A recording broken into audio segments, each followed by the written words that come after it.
Hello বন্ধুরা, good evening. আমি অনিশা আবার চলে এলাম তোমাদের সঙ্গে একটু গল্প করতে। সবার আগে তোমাদের জানাই আমার তরফ থেকে অসংখ্য ধন্যবাদ আমার প্রথম ব্লগটা এত সাপোর্ট করবার জন্য। তাই আবার চলে এলাম সন্ধেবেলা ইভিনিং স্ন্যাক্সের একটা ছোট্ট রেসিপি নিয়ে। সন্ধ্যের চায়ের সাথে একটু টা তো চাই, তার জন্য চলো আমরা তাহলে স্টার্ট করি রেসিপিটা। কিছুই না, খুব কমন একটা রেসিপি।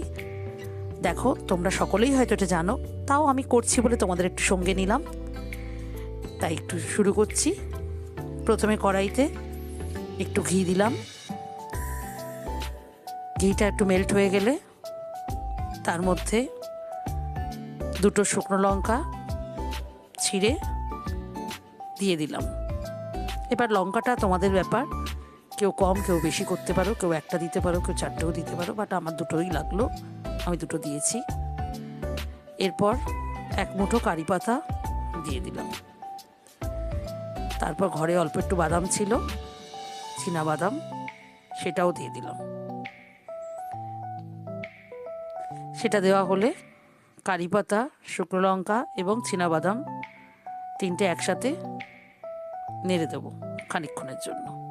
হালকা একটু বাদামটা ভাজা ভাজা হয়ে গেলে তার মধ্যে প্লেন চিড়ে ঢেলে দেবো। নর্মাল যে মুড়ির দোকানে চিড়ে পাওয়া যায়, একদম প্লেন চিড়ে দু বাটি মতো দিয়ে দেবো।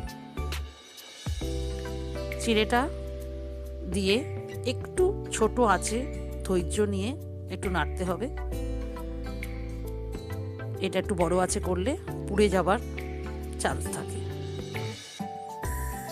একটু হালকা হাতে, যেন চিড়েগুলো ভেঙে না যায়, একটু হালকা হাতে নাড়বেন ও ছোট আছে। এবার উপর থেকে একটু নুন দিয়ে দেবেন পরিমাণ মতো, আর একটু গোলমরিচের গুঁড়ো দিয়ে দেবেন।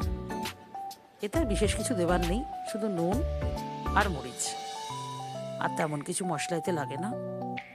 এতেই খেতে খুব সুস্বাদু হয়। আমার কাছে বাড়িতে একটু ঝুড়ি ভাজা ছিল, আমি সেটা একটু অ্যাড করেছি এর সাথে।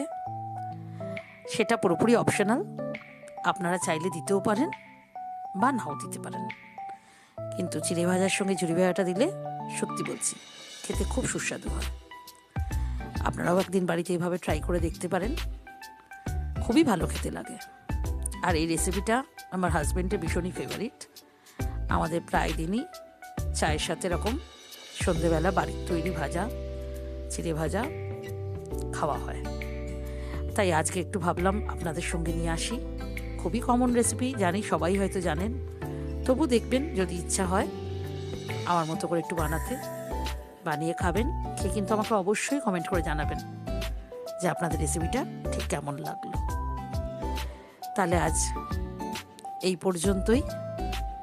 আমরাও এবার রাত সন্ধ্যেবেলা চায়ের সাথে এই চিড়ে ভাজাটা একটু এনজয় করি। আবার একদিন আসবো আড্ডা দিতে। Tata, by.